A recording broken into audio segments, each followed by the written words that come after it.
Is the MCU just as regenerative as Deadpool or Wolverine? Well, guys, we're going to be asking that and so much more in a special What's News episode of Systematic Geekology. I could not be more excited. I know I appear to be alone. I am told there will be 3 others on with me for this today. We're going to have a lot of fun talking about Deadpool and Wolverine, The Boys Season 4, and even a little bit about the Doctor Doom announcement with Robert Downey Jr. being casted as Doctor Doom in Avengers 4 or 5. Something. Guys, I am so excited for everything we're going to talk about. But we mentioned we are the priest to the geeks. And I kind of wanted to give a little bit of a disclaimer out there. It's been a while since we've done this. But I want you guys to know when we say priest to the geeks, we don't literally mean everyone's a priest. I am not a priest. However, what we mean is just kind of that original meaning of being a mediator. So if you're going to the show thinking, oh, it's going to be Christian telling us whether or not it's okay to watch Deadpool or whether our kids can watch, no, that's not what this is. We're not going to be telling you why it's so anti-Christian or anything like that. We're not going to be trying to say, oh, here's how Deadpool really is like Jesus. Nope. We're going to ask the questions these IPs are actually asking us. The Boys talks a lot about political violence, so we're going to talk about that. The Deadpool Wolverine talks a lot about what does it mean to be a team, so we're going to talk about those things. So we're looking at like what the IPs are actually talking about, and then we're going to interpret it and see what we think of those same issues as Christians. So engaging with the media as it was meant to be engaged with, rather than just trying to squeeze Jesus in or tell you whether or not it's okay for Christians to watch something. That's not what we do here at Systematic Geekology. But we are excited to talk about this one. And this is live. So if you are joining us live on Facebook or YouTube, drop in the comments. Let us know where you're listening from, and we will shout you out where you're from. And we always love engaging with our listeners. So please be sure to do that. And with that, we do want to shout out also a supporter of our show. You know, you can support our show on Captivate, on Patreon, or on Apple Podcast. And recently, we have a new supporter, Jonathan Augustin. So, big thank you to Jonathan. Thank you so much. He joined our Patreon recently, and you can too. Be like Jonathan. He's awesome. We love you, and we love all of our supporters, whether or not you're a financial supporter. If you're just listening, that also counts. We appreciate you as well. And you can also support the show for free by liking and hitting that subscribe button if you're on YouTube. Remember, if you don't smash those buttons, you are smashing Will's heart. And if we can get 50 likes on a video, we'll get Will frolicking through flowers and post it up on YouTube Shorts for everyone to see. So please like this 50 times because I need that in my life. If you're listening on the podcast, you can always hit the little 3 dots, rate us on Spotify, scroll down to Apple Podcasts so you see rate and review, do that there. Or if you're on a laptop, go over to podchaser.com because rate and reviews there help us more than others for some reason that we're unsure of. With that, do want to go ahead and shout out Jonathan Augustin. He is listening. Wheaton, Illinois. Ooh, he's over by the college. I would love to visit that college one day, and I would love to visit Illinois. So that's really cool. Glad to have listeners in Illinois. With that, we're going to do what we always do on our What's News episode, which is to jump into a little bit of a lightning round. So, our lightning rounds, for those who are not familiar, are just a moment where we go through stuff that aren't our main topics that we still want to talk about a little bit today. Sorry, I'm throwing off my game being alone so far, but we are going to get there. I have a few different things I wanted to discuss in this lightning round. Some weird ones. I'll start with a weird one. I wanted to discuss Kite Man. Kite Man is a spin-off from the Harley Quinn show. So if you're on HBO, you can watch the Kite Man animated series. It's Kite Man. Hell yeah. I just think it's a lot of fun. There's nothing particular about it. Just it's fun. So Kite Man's a good one. They kind of just do goofy stuff. He's like a B-list supervillain trying to prove himself in the world. And it's just kind of like a coming-of-age supervillain story. And it's hella funny. Also, we have Will Rose. How's it going, Will? Oh, we're good. We're already rolling. Yeah, we're in our lightning round. We're in our lightning round. Okay, and you got a cat on you. That's Yes. fun. Yeah. Okay. So where was I? Oh, okay. My other speed round, I have a few speed round picks. So I just told them about Kite Man, hell yeah. The other one, of course, being Futurama. New season just started back up, and Mm, it's just as funny as ever. They're the first episode of this season talking about NFTs and how they're not real and confusing and silly. And of course, Bender tries to sell the concept of himself because why wouldn't he? I was just in New York and in Times Square, and there's huge, big, like bright posters and pictures all over for Futurama. They're pushing it hard in Times Square for sure. Ooh. Yeah. Yeah. Yep. No, I actually really enjoyed the last season, and so far this one seems pretty killer too. Did you have any more picks before I finished out my lightning round picks? I'll just say I loved my adventures with Superman. And I loved how they ended the season, and I loved what they did with that show, and can't wait. I hope they do a season 3. I really loved it. Really, really loved it. All right. I'm trying to think. I have some comic books I've been following too. Ice Cream Man has released the part 2 of the car accident one that I've talked to you about part 1. I've Mhm. yet to read part 2. I'm still nervous because my own personal trauma and stuff. But I love Ice Cream Man, so I always feel like I got to shout it out when they drop something. And the thing about good horror is sometimes you get a little nervous to engage with it. You should And be that's what Ice scared. Cream Man is. Good horror, you should be scared. Yeah, one of the two. Um, sorry, I'm going to text one of our other people and see if they're coming on soon. Yeah. And the way, sorry folks, if you're hearing this, how the sausage is made. For some reason, I'm not logged in, and so I can't I can't do the banners. It's not Hmm. on the right hand side of my column over here. So All right. don't how how that's happening other than you being Did you sorry. make banners for this one? I did. Are they what's new? They are. Is that what it's under? No, that's Godzilla and Kong. I don't know Hmm. how you're logged in.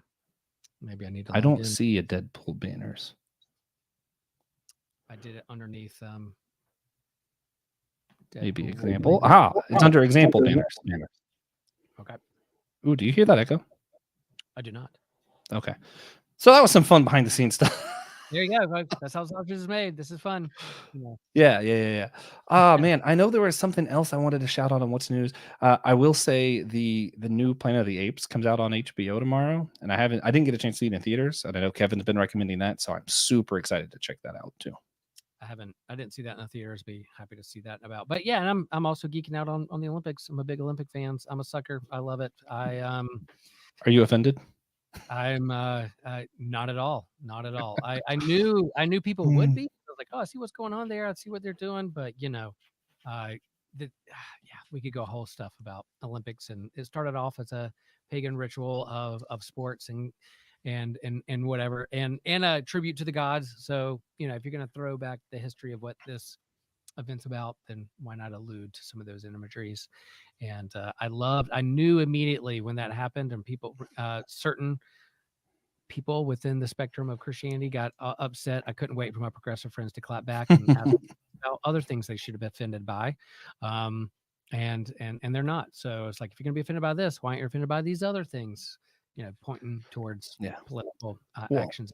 So I there. know that this is a lightning round, but Mhm. to engage briefly, I did find it entertaining how everybody kind of immediately reacted.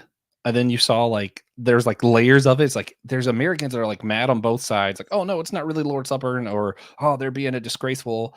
And then you see what really happened, and people came out was like, actually, I was one of the actors, and I did think it was the Lord's Supper that we were trying to do. And the people who were initially offended weren't American evangelicals, but rather Catholics who actually have more of a level of meaning behind the Lord's Supper, who are participating in the Olympics, who are struggling and trying to ask their priest about something, trying to ask questions to get advice, and instead got a whole culture war now. And And it's that happening right sad. down the road in eyesight of the new Notre Dame that they're rebuilding. So yes, a Catholic country, and I think they knew what they're doing. It wasn't like, oh no, it was something else. Why would you think it was this? I think they know what they're doing. Yeah. Within the pantheon of the ritual of what they're celebrating or pointing to, illusions of life in our world. There's other things you can take. Yeah, there's other things also we could be offended by. Yeah. Or take I think it was supposed to be like a both and. I do think it was also a nod at the Greek gods that they were making fun of. I think they were making fun of more than one thing at once. You can do that, it turns out. South Park has proven that many times. Yep.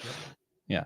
I just, I don't get offended by it. I think the thing that I'm more concerned with is there were people who were participating in the Olympics with genuine questions, and it seems like no one was actually trying to address those questions, but were rather trying to make it about ourselves, and that just always bums me out. Also, speaking of which, if you're interested in drag queens in church, we do have a little bit of drag at Theology Beer Camp 2024, Denver, Colorado. Whether it offends you or not, it's there. So feel free to. If you want to have a posture of curiosity and kindness and listening, then follow Flamey Grant on Instagram. Listen to their reels and their posts about how they express their faith and what their faith means to them, and also their political stands and what they believe. And again, go in curious and open to what other people have to say. Doesn't mean you have to always agree. Doesn't mean you have to support or whatever. But at least, if you're gonna be curious and listening and kind, and then let's see what they have to say. Yeah, it's a little bit of a more nuanced take of the relationship between drag and Christianity and all of that. And you can listen to some of Flamey Grant's songs on Spotify, and I find some of them challenging for myself in my own views. And I don't know where everybody else stands, but listen to it. I think it's worth it and worth engaging in, and worth using the code Geekshire, GEEKSHIRE, to get into Theology Beer Camp 2024 in Denver, Colorado, October 17th through 19th with $50 off. So that's pretty sick. So try it out. All right. With that, that little bit of a derailing, we're going to end our lightning round here as soon as I find where it says lightning. Here we go. Oh man. And for the next section, I do have a question for someone who isn't here for part of this. So we're gonna struggle through part of our outline here. They are in a different time zone. Maybe they thought it was 5 o'clock. I don't know. That's possible. Yeah. That's possible. Yeah.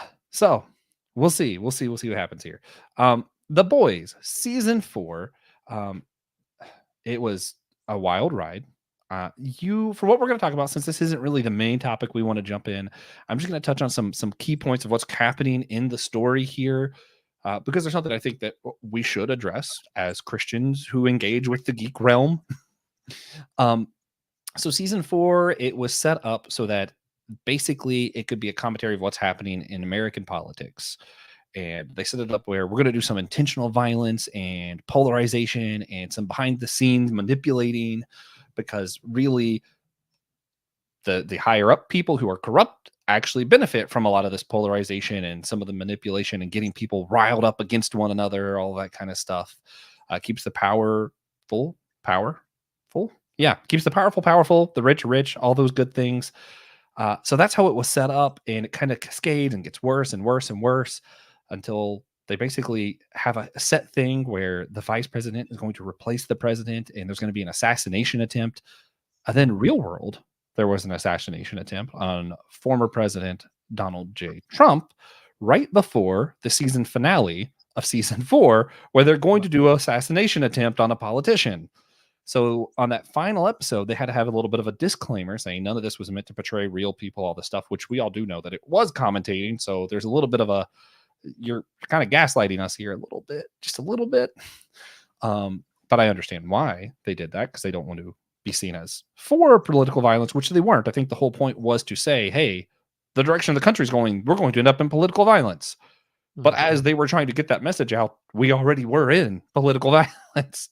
So it was a little bit, a little too late, as far as the message coming out is. But I think that disclaimer was still important. I think these topics are still important. I know a lot of people were really sensitive, thought it was in poor taste that this came out still. But they already filmed.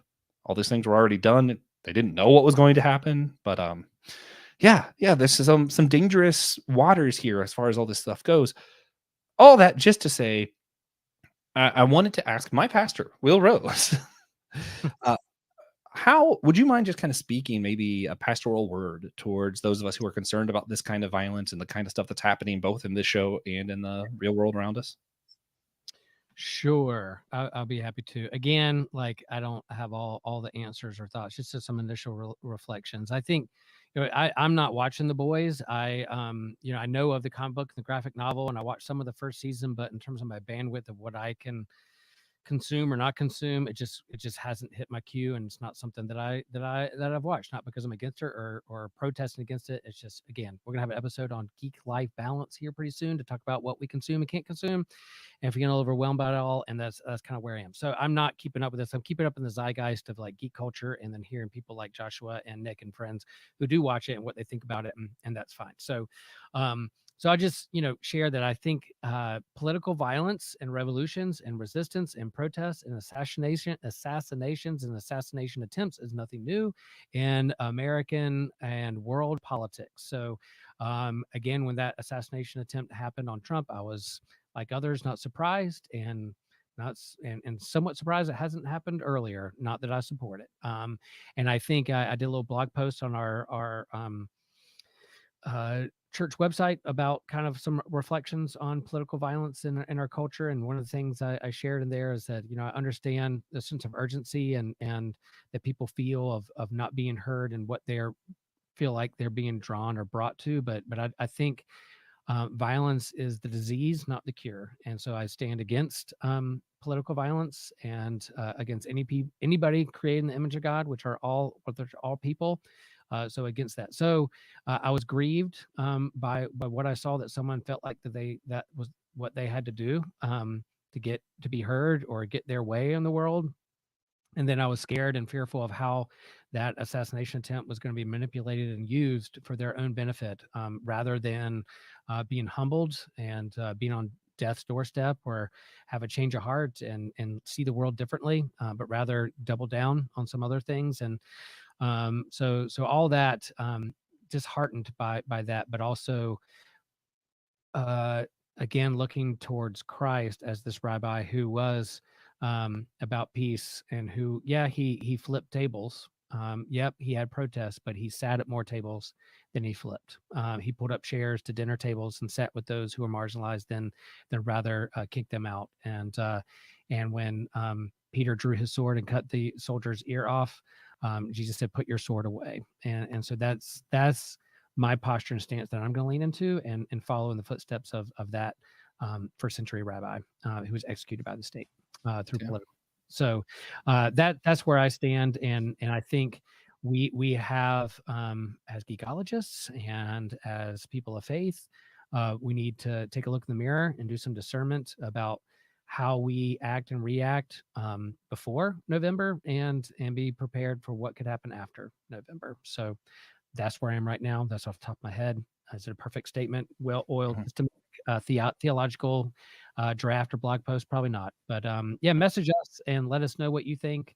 And we're trying to navigate this crazy world with you. And some of our fandom and things like The Boys reflect what's already happening in the world to help us also process this stuff.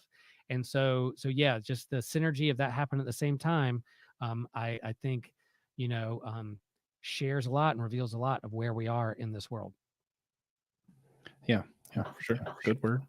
To leave the pastoral and go back to the show for a second, I'm going to do a quick run through of some of what the show is trying to say, and just reflect on it quickly. And by quickly, I mean I'm just going to give a thumbs up, thumbs down kind of reaction.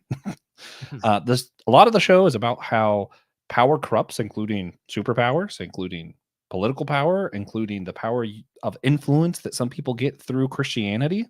That's a big thing. Yes, power corrupts. Absolute power corrupts. Absolutely. I agree. It also shows the other side where, hey, all these things are happening and the marginalized are getting attacked and all this terrible things, and any means is worth it to kill them. And that means including gaining power, which then corrupts. Yes, utilitarianism is bad, in my opinion. I think it's unwise. Yeah. Don't do things because you think the end result is worth it, because you end up being just as bad as the bad guys. I'm on board for the messages there. Not necessarily always how they portray the messages, but yeah, I'm for the messages. I see what they're doing with the political violence aspect and how it plays a part in the Christian narrative, in the superhero narrative, and all that. I think it is all entangled, as my pastor might say. Yeah, I was a lot, and because Yeah, connected. I like entangled. It's very Yeah. quantum physicsy, but yeah, there's a drinking game there where when I say it in sermons or life, but it's true. They're all entangled and we're part of it, and it's hard not to be affected by it or affect others. And yeah, for our process theologians, we're all in relationship with one another, and how that affects one another makes a Good difference. stuff. Yeah, Good stuff. Well, leaving kind of a more serious topic into I think a more fun topic. I Oof. don't know Will's reaction to this news yet. I am unaware what he's going to say. And I'm a little excited to see. Oh, actually, I have a hint here because he made the banners. Yeah, there you go. I heard this news. I was immediately excited and immediately expected all of the reactions that's happening online, and immediately thought, and I'm gonna unpack some of this a little bit, but my immediate thought was, yeah, Marvel definitely knew what reactions were going to happen on Lang. They intended this. But before I unpack any of that, let's start with like, what are our relationships with Doctor Doom? You are like the longest time comic book fan of anyone on the show, I think. Yeah. I'm pretty sure Mhm. that's accurate. I'm Yeah, definitely what's your relationship with Doctor Doom? He's one of my favorite villains. I mean, if you're going to talk about like the hierarchy of villains in the Marvel universe as a kid, like X-Men fans, so you got Magneto, Fantastic Four, you got Doctor Doom, you got Thanos, you got Red Skull, you got Loki, you got Ultron, all these big time villains, and one of the villains they have not used yet in the MCU that people have been clamoring for is Doctor Doom. Yeah, you have Kang the Conqueror that they were going to go down the road, but they had some issues with that particular actor, and they had to pivot. They had to rethink how they were going to do things with the phase and the multiverse, and they knew they were going to bring in Doctor Doom as one of the big villains in the Marvel universe, and here they did. And so in the cartoons, in the comics, whenever Doctor Doom showed up, you're like, oh snap, is about to get real. So classic villain. Loved him. He's at the top of my favorite villains just because he's as smart as Reed Richards, but has a different, similar to Magneto, has like, well, I think I'm the one who is right, and I think I'm the one who's using their power as it should be used, and I'm trying to protect a whole nation of people here, and you're not going to tell me what to do because I'm smarter than everybody else, like a Lex Luthor kind of thing. So I love him. I love Doctor Doom. He's always been my favorite. I couldn't wait for him to show up. He showed up in the Century Fox Fantastic Four movies, but not done great. And so people were ready for this MCU version, and here we go. We're getting ready to do it. Yeah. I So my relationship, I'm gonna start there before we get into our reactions here. I actually I knew of him from the old Fantastic Four movie. I think that's probably the first time I saw him because I was pretty young when those came out. Yeah. I was like, yeah, that's cool, I guess. I was never. I'm gonna break Will's heart a little bit here. I just don't like X-Men comics, and I never really liked the X-Men movies. And Fantastic Four was like, it's not that I didn't like them. I just never felt the need to engage with Fantastic Four stuff. Yeah. It was so funny because even like when I found out, I was like, oh man, this is a really cool old Human Torch comic. Maybe I do like Fantastic Four. I realized it was the Human Torch that wasn't part of the Fantastic Four that I liked. The Defenders from Captain Yeah. America's era back in the 30s and 40s. Yeah, that was a long time ago. Those were good though. I do like when Human Torch and Spider-Man team up. I do like some of the other stuff. I like, to me, Reed Richards is like Tony Stark, but more good. There's more good in him, but he still does some of that stuff that I'm like, oh, I don't like this. So Doctor Doom for me, it's really weird because he's like, and it's funny because I thought this before any of the other comic book multiverse connections they started making. I was like, I like Doctor Doom for all the same reasons that I don't like Tony Stark. I don't like Tony Stark because he's a superhero who often but does villainous things because he does it for utilitarian reasons, where he's like, oh, the ends justify the means. And then Doctor Doom, the only reason he's a villain is because he thinks that the ends justify the means. He is all about protecting his country. He's all about, what he thinks is good. It's not like he's just out there to doom humanity, which is funny given his name. But like, for the most part, the stories I engaged with him, I'm like, no, he's trying to do good. He just can't because of this. And I'm like, yeah, I like this because this shows why utilitarianism is bad guys. Well, I will say, Joshua, I somewhat agree with you. You're not breaking my heart because I fully understand that's a good take on Doctor Doom. That's a good take on the X-Men and the Fantastic Four. As a kid, because the X-Men were kind of my first entryway into comics and superheroism and their different mutant powers and what their struggle was, I gravitated towards that. But I understand future fans of comics why they'll be frustrated with X-Men because there's a lot. And where do you dive in? And it's very soap opera-y, and there's a million titles and a million characters. And where do I jump in? It's hard to get into. And then Fantastic Four, while they're the first family of Marvel, they're also hard to get into because they kind of get stuck into the same way of doing things over and over again. It's hard to tell a new and fresh Fantastic Four story. And those movies were fun when they made them, but yet they were kind of bland, somewhat wooden, stale. They weren't great. That's why the MCU did what it did and made it fresh and exciting, and why that was more popular than those movies. And they've had a hard time rebooting the Fantastic Four. But Doctor Doom, not only, yes, he's an original Fantastic Four villain, but he's also spans all of Marvel. Oh, When yeah. we show up with other characters, people know that he's like a villain across the whole Marvel universe and a threat to be reckoned with. Yeah, and that's where I was getting to. My real, like, not my first engagement, but the first time like I liked him, engaging with him. That's what I'm gonna say. Was a video game, Marvel Ultimate Alliance. I love the heck out of those games. It's the only game I can still tell you a cheat code for. If you're in the team menu and you delete all the teams, you can go up, down, left, right, start, unlock all the characters. I love that game. It's so much fun. And what's funny is like you go through and it's like some villains I recognize. You know, I beat the Winter Soldier. Which actually I learned about the Winter Soldier from this game. So that's just a fun tidbit. I beat him, and then they had like these little side things, and you unlocked comics in the game that you could read to learn about the characters that you're playing and fighting against. And that's really how I got into a lot of stuff. But anyway, you go through Loki, you're in Asgard, and you're like, oh, okay, so he's the main bad guy. Nope. You go through all the Mandarin, he's the main bad guy. Nope. And come the end, you realize behind it all was Doctor Doom. And you're fighting the Doombot, you're doing all this stuff. And he was such a good like video game bad guy because you have robots, technology, and magic all together. So it's like, oh yeah, this is the big fight. And it was so much freaking fun. And then when I'm looking up Doom comics and stuff, one of my favorite ones found was also Doctor Doom and Doctor Strange. Triumph and Torment. It was a 1989 comic. The writer, Roger Stern, who does the cover art, the penciling, all that other good stuff. None other than my man, Mike Mignola. Oh, I had so much fun with this comic. Yeah. It's good 80s stuff. And yeah, and that's where I kind of learned Dr. Doom's motives. So I've kept this on the screen for a while. Evan Garcia, thank you for engaging with us, man. He's a new mask, same task. That's one of the quotes they use. And yeah, same task. It's that old the utilitarian thing. It's Dr. Doom was all about his people. But for this comic, it was all about his mom. And he goes through this journey into Mephisto's realm with Doctor Strange teaming up because they have to beat Mephisto. Oh, it was so much fun. So much fun watching those two characters interact, team up together. Yeah, so that's kind of my history with Doctor Doom. Now let's go into it. Will, real quick, what are you thinking with Robert Downey Jr.?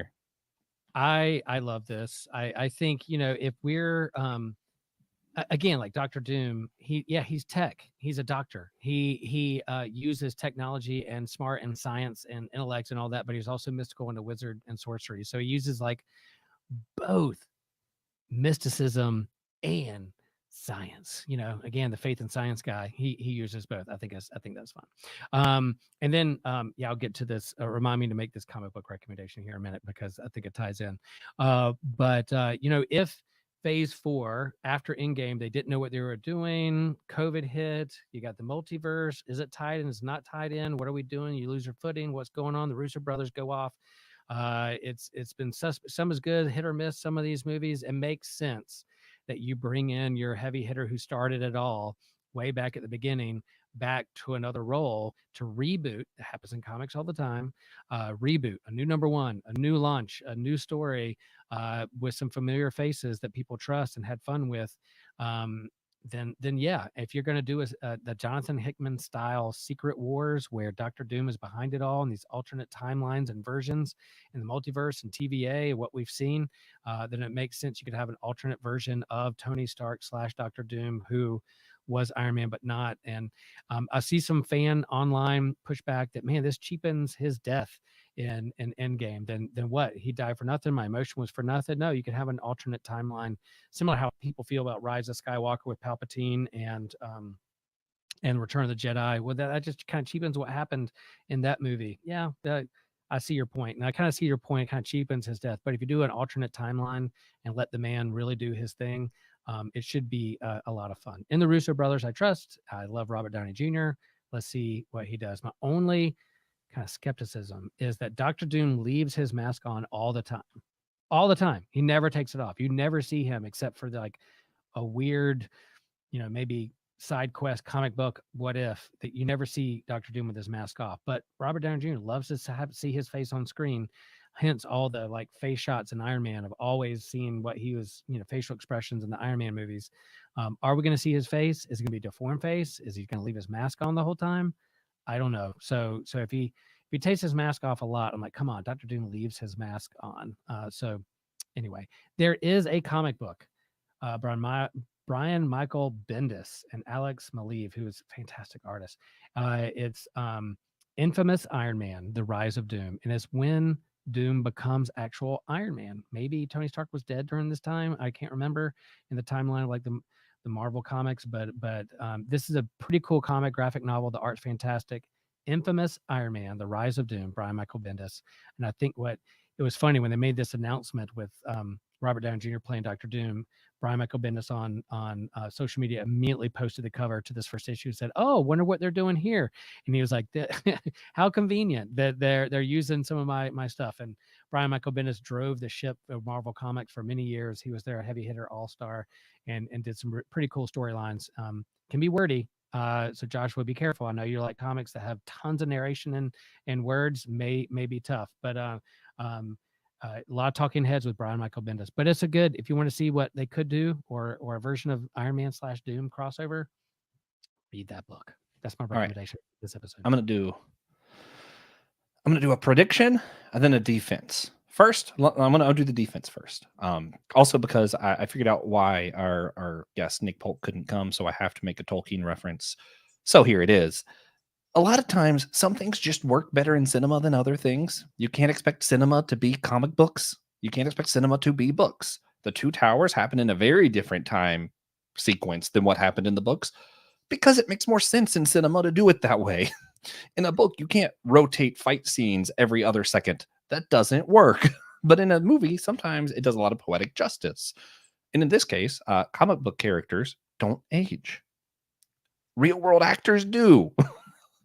So there's a lot of stuff we have to change. We have to move on to younger heroes quicker than what you would in the comic. There's a lot of things that just have to be different.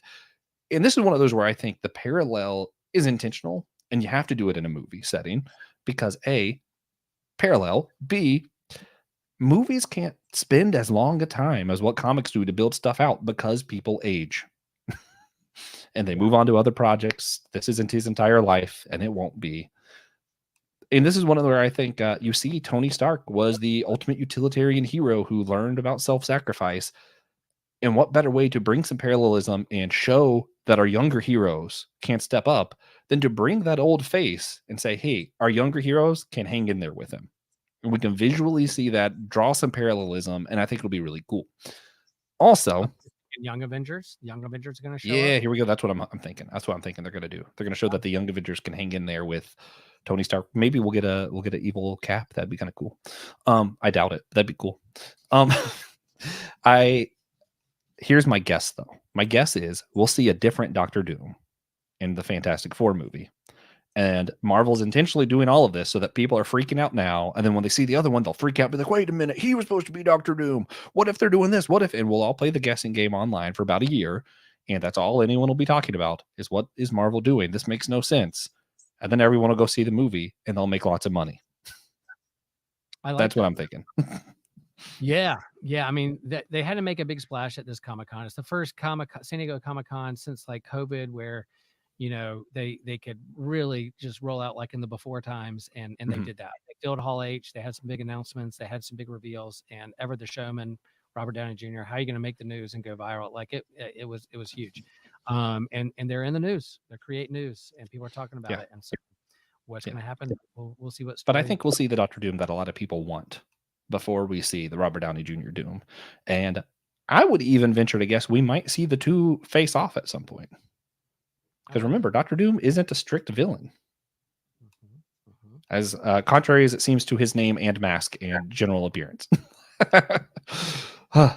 Because all right. that's going to be a time period. They're setting it in a particular. It's not going to be modern times. I think it's going to be set in like the 60s of when it came out. So it's going to be a timepiece period throwback of the origin story of Fantastic. That'll be fun too.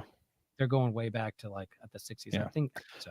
Yeah. And we might even, the Doom I'm talking about, we might even see that other Doom in like a post-credit thing or something. It might not even be like the main thing. Hey, the Avengers were brought together in a post-credit scene in the first Iron Man. Then Fantastic Four, you have a post-credit scene of a Doctor Doom leading on to another Avengers movie. That'll be fun. Yeah. All right.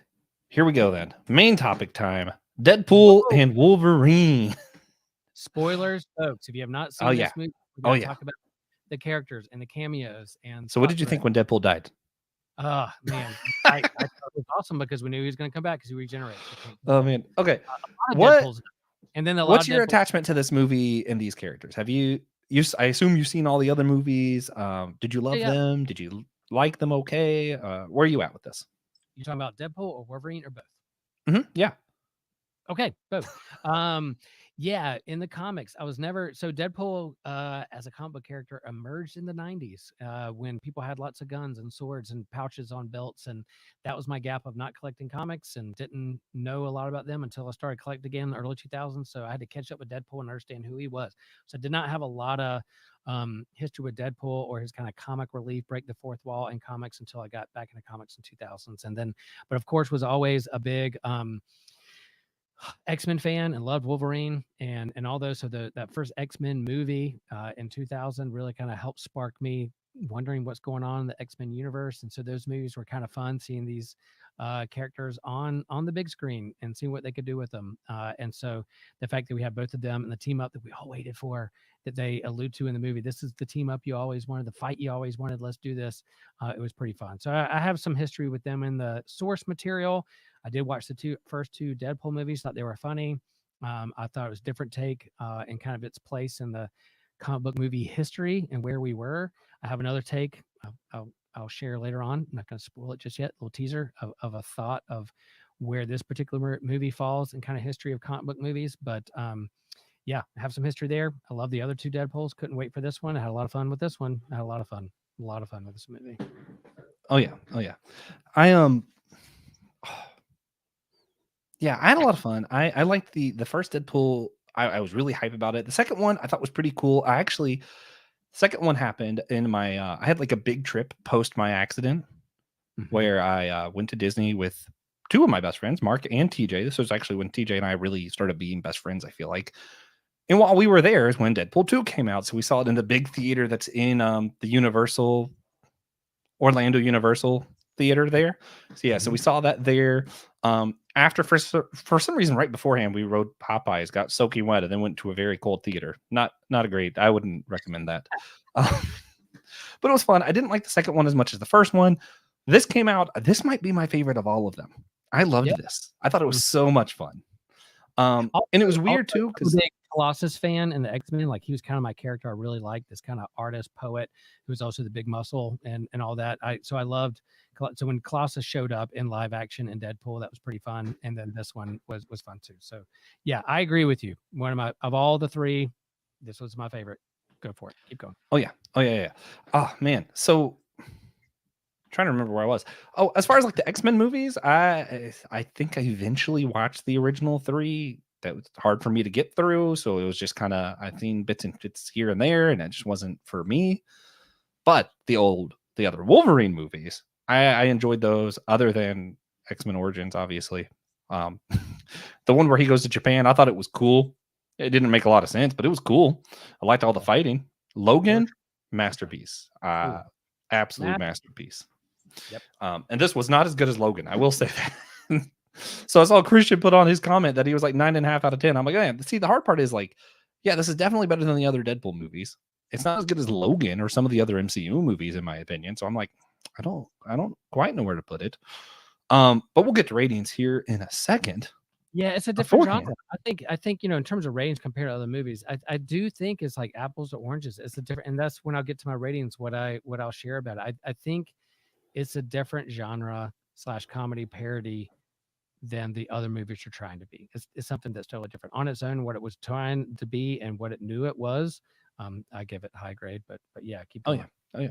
So before we rate it, could you unpack some of the premise? What's going on here? We mentioned Logan, Wolverine's dead, and yet here's a movie, Deadpool and Wolverine. How does that make sense? What happens in this film? Just kind of give some of the people what they need to know so that the rest of our conversation makes sense. Yeah. So Deadpool 3 picks up. Well, the Deadpool movies start with like he's in it, the action, and then you go back. So they always have this kind of action slow motion piece of what's going on, and then you kind of go back and tell the story. So it starts with a flash forward, then there's a flashback and where he's going, and basically, he's kind of after trying to be a hero, trying to be a member of the Avengers, using Cable's timeline and hopping over to the timeline Marvel proper. He got rejected for being an Avenger because he's just not a team player. He doesn't understand what it means to be a team. What he does is fine, but he's not an Avenger. So he doesn't take that well. He goes back a little bit depressed. He's breaking up with his girlfriend. He just has a civilian life, working in a convenience store or a tech store and all those things. And eventually the TVA, the Time Variant Authority, find him as a way to destroy a sacred timeline out there so that this particular TVA officer who I loved, so he can get his way anyway. And then Deadpool's like, oh, so you mean I'm Marvel Jesus? I'm going to save the MCU. I'm going to save the sacred timeline. Oh, now I have importance. Some people really think I'm important. I'm going to be the most important character in all the sacred timelines. And he goes out and finds Wolverine from an alternate timeline. They find on the trash heap all the rejected, trashed 20th Century Fox comic book movies, and they're like, oh, they're just trash characters. They're on the trash heap, but they have to save the day and figure out how to save the sacred timeline because there are, and I love the way they use this, and it made me think also. They're not only are there like prime characters, sacred timelines, but there's also sacred beings, sacred characters, anchor characters, anchor beings that anchor a timeline. And if you find that or destroy that character or save that character, you save the timeline. So violence, cussing, sexual innuendo, alternate timelines, they're all part of this movie. And eventually, by the time you get to the end, they figure out to work as a team and their self-worth and that they believe in themselves, that they're anchor beings and they're part of a sacred timeline, and they fix their timeline and they go back to where they were at the beginning of the movie, sitting in his apartment with friends, having dinner. How was that? All right. I know there's a lot of stuff in there that I missed. But we can't all be TJ. Yeah. TJ, Christian does a good job with that too. Yeah. Christian does a good job of like actually summarizing it. TJ's version would have been like, Deadpool exists. He found Wolverine. No, not that Wolverine. They fought things. They cussed at each other a lot and dropped F-bombs, and people died and regenerated, and then things were fixed. And there was a dog. Yeah. All right. So if you had to rate it 0 to 10, where are you putting this one? On its own, as a comic book movie parody comedy, I will give it a 9. If you're going to say a part of like the sacred timeline of MCU with Endgame, I think is a whole different thing. Because here's my take. I think the Deadpool movies are the scary movies compared to Scream. So they're the parody, self-referential, look in the mirror, joke about itself kind of thing, supposed to like the Scream movies are their own thing, but then you have the scary movies commentating on the Scream movies, horror movies, and how ridiculous it is. This is to the MCU what the scary movies are to Scream, and that in itself, in its job of being a parody, of being a comedy, of picking on itself and looking in the mirror and say, yeah, we're able to laugh at ourselves. It does its job. It was funny, and boom, I give it a strong 9 of what it is. All right. I'm probably I'm gonna go with like 7.5 for me. I thought it was really good. It's a lot better than your average movies. For me, I liked it probably just as much, maybe a little bit more than the Marvels, the last MC movie that came out. I thought that was a really good movie as well. Yeah. That really, the thing is, like, the humor was on point, the interactions were on point, the characters were on point, cameos were on point, music was on point. The big thing for me though was like the story was nothing, kind of. Like the story was just kind of there. Mhm. It was like they wanted to make another Deadpool movie, so they did. And it was a lot of fun. I'm glad they did. I had a great time. The more I look back at it, though, the more I'm like, just the story didn't do it for me. Everything else I loved. I will absolutely be revisiting it for laughs and stuff. It'd be great to have them on the background because I don't need the story to know what's going on because the story is barely there. Yeah. And yeah, I'll share that. Like, yeah, I was a little disappointed that they kind of ended up at the end of the movie where they were at the beginning, and that they didn't bring X-Men proper into the MCU, and they fixed the timelines, and now Deadpool's a part of the. I thought when they talked about, oh, Deadpool's going to fix the MCU. Oh, they're going to fix everything. He is Marvel Jesus. He's going to fix everything within the movie itself. Yeah, they did that. But if they're going to tie it to the larger universe of the MCU, it didn't do that. So on its own, um, the on its own, I give it a 9. But if you're gonna say, oh, they're gonna fix the MCU and it's part of the other things, I knock it down to like a 6 because I'm like I Yeah. was a little disappointed that the storyline and plot didn't move anything forward, just kind of stood on with itself. But that's what it was trying to do, and that's what it did, and it's definitely rewatchable. Oh yeah, very, very rewatchable. Okay, so with that, what would you say, real quick, favorite scene, your favorite character, favorite cameo, and favorite song were? I'll go first if you need a second. Yeah. Um, Favorite scene, honestly, that opening scene where he's just using he's using Wolverine's body, death, like the skull and stuff that's left over as a weapon. He's playing the I know. song and he's just dancing and killing everybody. And I was like, yeah, that's Deadpool. That's like the most Deadpool thing. Like the Deadpooliest Deadpool. Favorite character, if I'm thinking like actual characters, I actually really liked this Wolverine who's dealing with this like past trauma and how he let down his family, friends, kind of stuff. I loved his character more than I like Deadpool's character. Deadpool was funnier, but there was just more weight to what was happening with Wolverine there. And Hugh Jackman just brings a whole new level to everything he does. Favorite cameo, easily Blade. I want to watch all the Blade movies so bad after watching this. I literally I've Nice. usually tried to be quiet during movies. I fail a lot of the times, but there was a few times I busted out laughing and awkwardly when Blade showed up. I saw Electro and I was like, oh, and then Blade showed up and everyone got to hear a loud, hey guys, explicit warning. But as soon as Blade showed up, I got to do a holy shit. Like I didn't even mean to. It was just like just kind of Yeah. slipped out there, and I was like, I just did not see that coming. It blew my mind. It was the same feeling and No Way Home when you saw Daredevil, and I just remained speechless. I was like, so holy, I just couldn't function. I was like, and then unfortunately, I share my best friend's Amazon. Shh, don't tell anybody. So I can't rent the Blade movies because he hasn't seen the movie yet, and I don't want to ruin it for him. And I'm like, I need you to watch this movie so I can rent other movies. Yeah. So cameo, I loved Blade being in it. Favorite song, actually, I really liked Madonna's "Like a Prayer." I like how they used it. It was really epic feeling and yet kind of fun and silly at the same time. Very much fit the movie. It was great. Well, what about you? Favorite character, cameo, scene, and song? Yeah, just like we were talking about earlier, people were offended by the Olympics and the Last Supper. Are people offended by this when he calls himself Marvel Jesus and that he dies and rises again, just like Jesus? He rose again. No, they're having fun with well-known religious tropes, and that's fine with me. Um, my favorite, my kind of favorite ongoing gag, just because being a Thor fan, I love it that he saw in the alternate timeline him being cradled by Thor, and Thor is crying, and he kept asking like, why is Thor crying, why is Thor crying? And at one point later on, he wakes up from being asleep and he screams out, Thor, knowing that he was dreaming about Thor. I literally kind of spit laughed when he woke up screaming out Thor's name. I will say my favorite character or cameo has to be Chris Evans when you thought it was going to be like some kind of old man rejected alternate timeline of Cap, but it was the Human Torch. That was totally not spoiled for me. It was a total surprise for me.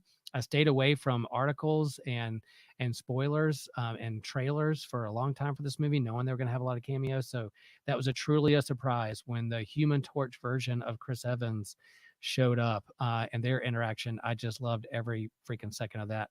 I love the dog and how they use the dog, a part of it. And then my favorite scene is when they were battling all of the other Deadpools, alternate versions of the Deadpools, and they were going across the screen like an old 1990s video game of like a Teenage Mutant Ninja Turtles or Simpsons or old X-Men video game of like moving from left to right.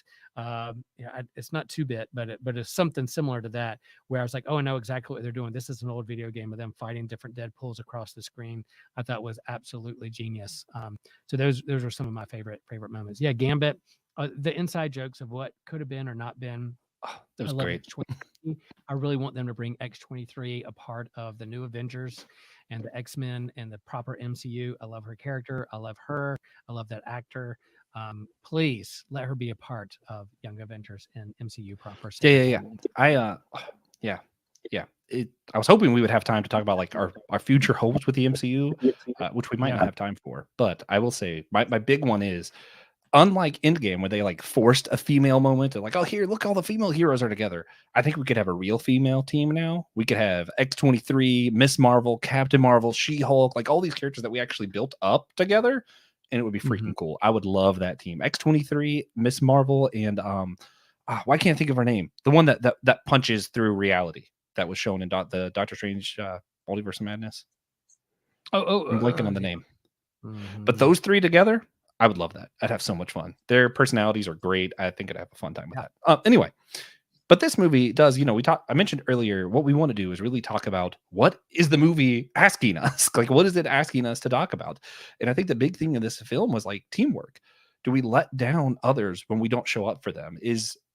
Are we looking for teams for workplaces and stuff where everyone is about us? Or are we trying to figure out how we are for those we work with? We are for our church, that kind of thing.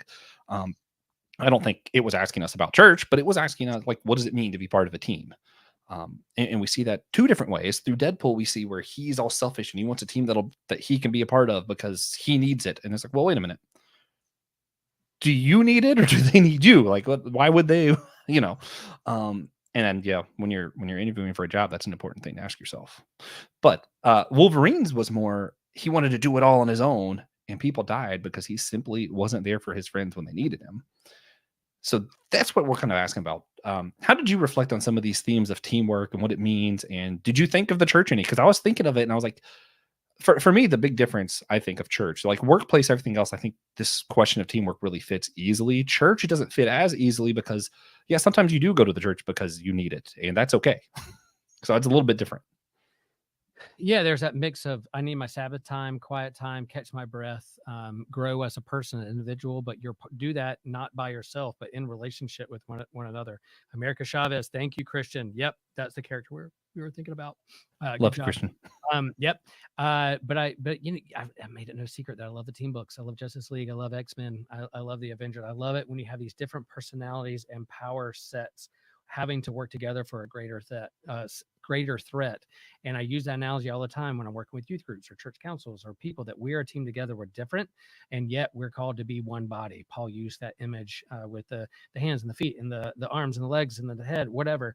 We're one body. So I think if St. Paul was around today, he'd use the idea of like, which X-Men are you? Which Avenger are you? Which gift do you bring to community? And I do think that's a big part. How do you be in relationship with another and work together as a team? I think is a big part of that. But I also think it was an homage to superhero movies of the past, 20th Century Fox, and a love letter to some of those movies that helped pave the way to the MCU.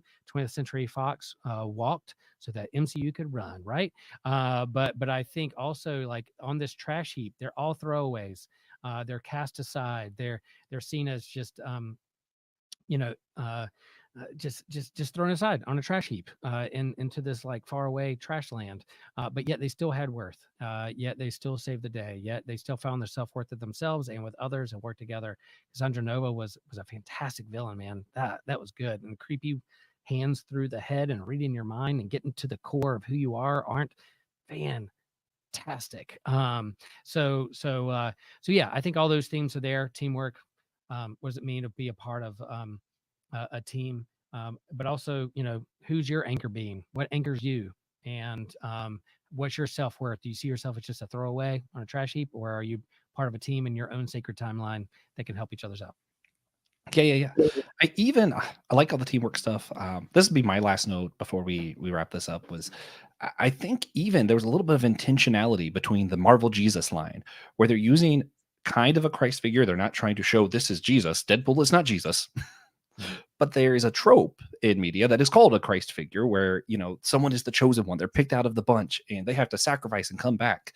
And what I love in any media, books, poetry, whatever, is when you take a trope and you do a spin on it, because that spin tells you what it's really about. What was the spin here? He didn't sacrifice. He had someone there for him that he could count on. So you didn't have to have Wolverine or Deadpool sacrifice. And that was kind of what it was asking you. At the end, you were like, oh, wait, which one's going to make that final sacrifice? Neither, because they learned to be a team. They learned to be there for each other. And I think that, to me, is like this crux of the film is like, hey, sometimes maybe instead of a Christ figure, maybe the church should be the body. That's not what the movie's asking. But when I'm thinking of this, looking at what they showed, I'm like, yeah, sometimes it's better to have a team than a Christ figure. Yes, I love Jesus. We need Jesus, but the church is called to be that body together. Yeah, maybe I just wasn't. I'm not that smart, but like I did not see that coming. No, you were definitely smarter than me. Of them coming together to work as a team. I was like, oh, one of them's going to sacrifice themselves, and the other one's going to be put in the MCU proper. I was like, oh, that's what they're doing. They're going to kill off. And that's what I thought. To the sacred timeline, but yet they came together and worked as a team, and they both, through them working together and their relationship, saved the day. So yeah, great. Didn't see that coming, and I was surprised by that, and it was a lot of fun and some good morality tale. Oh yeah, good stuff. Well then, are you ready to wrap this one up? Let's do it. All right. Well then, this was so much fun. Yeah, I love it. All right. Well, as we always do, we like to, instead of ending with a regular recommendation, say, out of everything we talked about today, what is something you would recommend? And this feels like it's too easy. So maybe something around. I assume we're both going to say Deadpool and Wolverine. And if you do, I think you're obligated to recommend like reading material. Yeah. Infamous Iron Man by Brian Michael Bendis. Read that graphic novel and watch the Olympics. Don't protest it. Watch it. See how real teamwork happens. See how the real agony of defeat and the sacrifice of time and training and reaching your dreams. And sometimes even if you don't win the gold, yet it was the journey that led you to this monumental moment because of the people and friends and coaches and family that supported you along the way. All right. I'm going to say read, especially Deadpool Illustrated. It's one of my favorites. But my favorite Deadpool writer is I'm trying to remember his name. It's like Colin Bunn or something. Colin Bunn. Does that sound right? Bunn. Am I saying that name right? Yeah, Colin. Yep. Do you know? Bunn. Yep. All right. Cool. So that's my recommendation. I think Joshua, his computer might have died or his internet might have died. If you're still hanging out with online, maybe the sacred timeline, the TVA got involved and they snuffed him out and threw him out on the trash heap of things. So, hey, thanks, friends. We're going to wrap this thing up. Maybe he'll hop back on, maybe not. He's going to do an edited thing at the end and the closing. But hey, thanks for supporting us on YouTube and on our social medias and with the podcast. We know it's a crowded market. There's a lot of options, but yet you chose to geek out with us, and we couldn't appreciate you more. Thank you for all that you are, all that you do. And remember, share the faith, share the geek.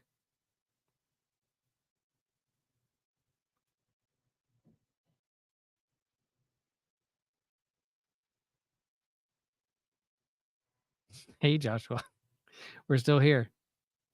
I can't hear you. Can you hear me? Can you? I can't hear you. For those who still, Christian, are you out there? Can you chime in the comments? Can you hear Joshua? Can you hear me? He's got some editing to do with this one. This will be fun on that. I just can't end this without just hitting X. I want to make sure it uploads. Uploading, recording. You're in the show. Joshua, we're going to hop off.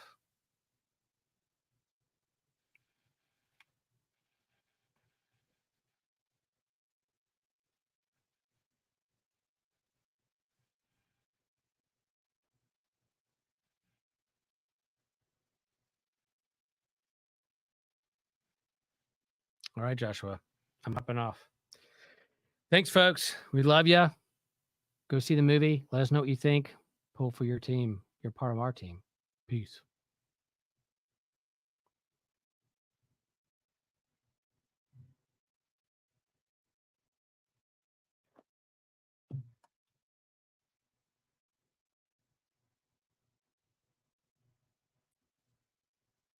All right, you're still logged out, right?